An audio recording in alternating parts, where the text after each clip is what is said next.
Good morning. Good morning. It's Morning Devos with Jenn and Emily. I'm so excited. So this month is April and we've been specifically looking at community gardens, gardening, and Emily is doing this really cool things with winter gardening, which I had never heard about. So I'm going to let her talk a little bit about what this is and how did you find out about this? So I actually found out about winter sewing from Julie Long. So she's one of my best friend's moms, and so I came into her property and I was like, what are you doing?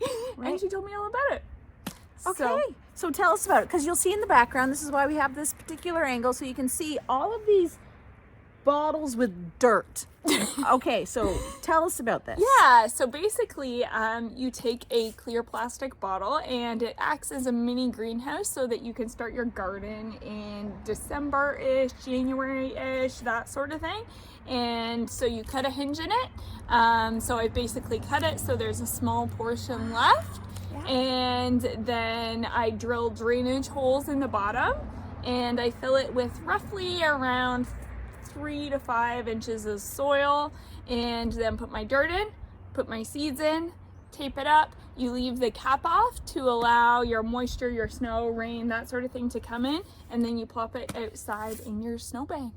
And then it basically sits there. It allows your seeds. You're not going to do every single thing in your garden this way.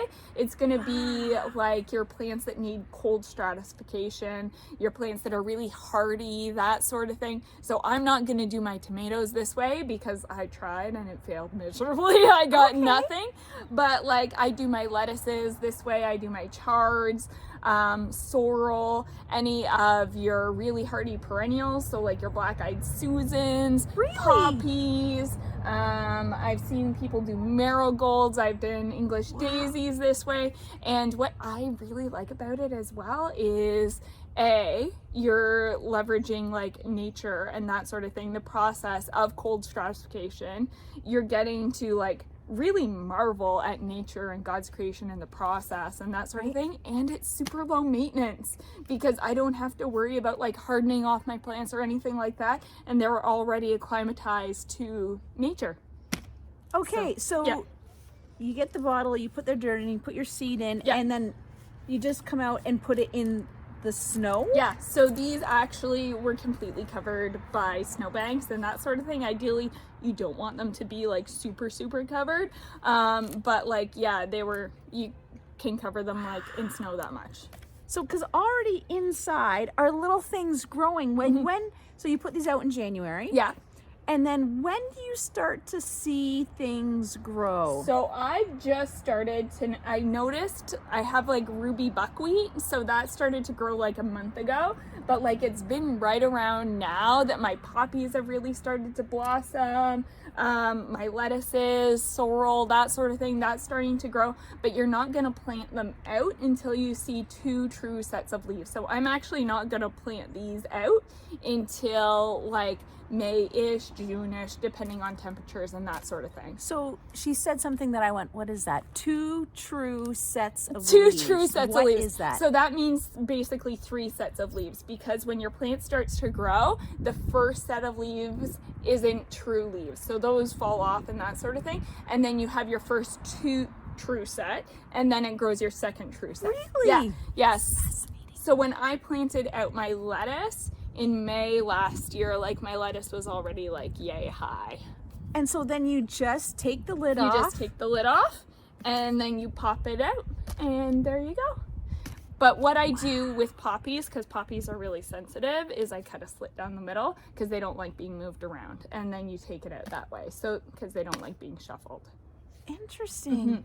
So have you always been interested in gardening? No, not entirely. I kind of got into gardening like 2-ish years ago with our old property.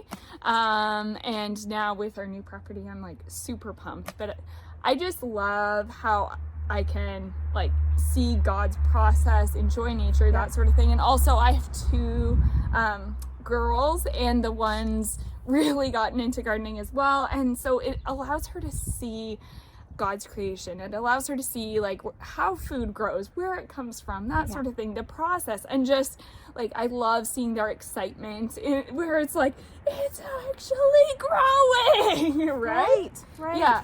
But what I love about this as well is when you're planting your seeds and that sort of thing in nature, like that cold process and the cold hardiness, it really forces the seeds to really like dig down and really like make those strong roots and that sort of thing.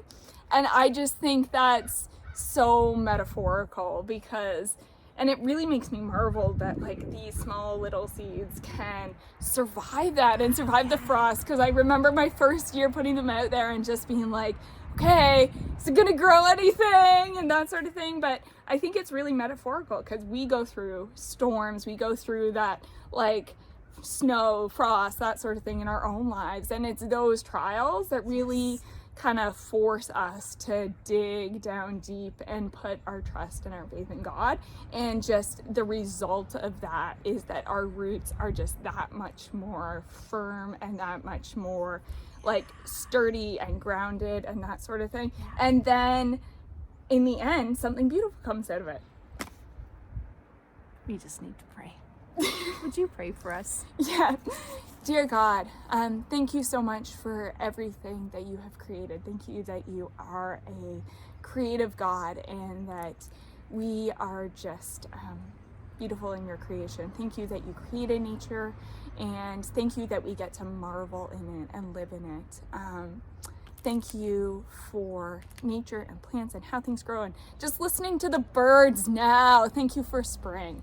I pray that you would just bless us in this next season, and that you would bless everyone watching and help us to all have a great day. I have been so encouraged. So if you are thinking that you might be having a winter moment, just as Emily said, it's in those moments. And I love the fact that it's all kept, right? This is all in one system. Like whatever situation you're going through right now, it is all kept in the Lord's hand. And in that process, he is making you stronger as you just hold on to him. So thank you so much for joining us this morning. Thank you for asking me and inviting me. I've been so encouraged. I hope you've been encouraged as well. So my dear friends, with what you have learned today, we encourage you to like, share, go outside, and help your community experience Christ. Bye. Bye.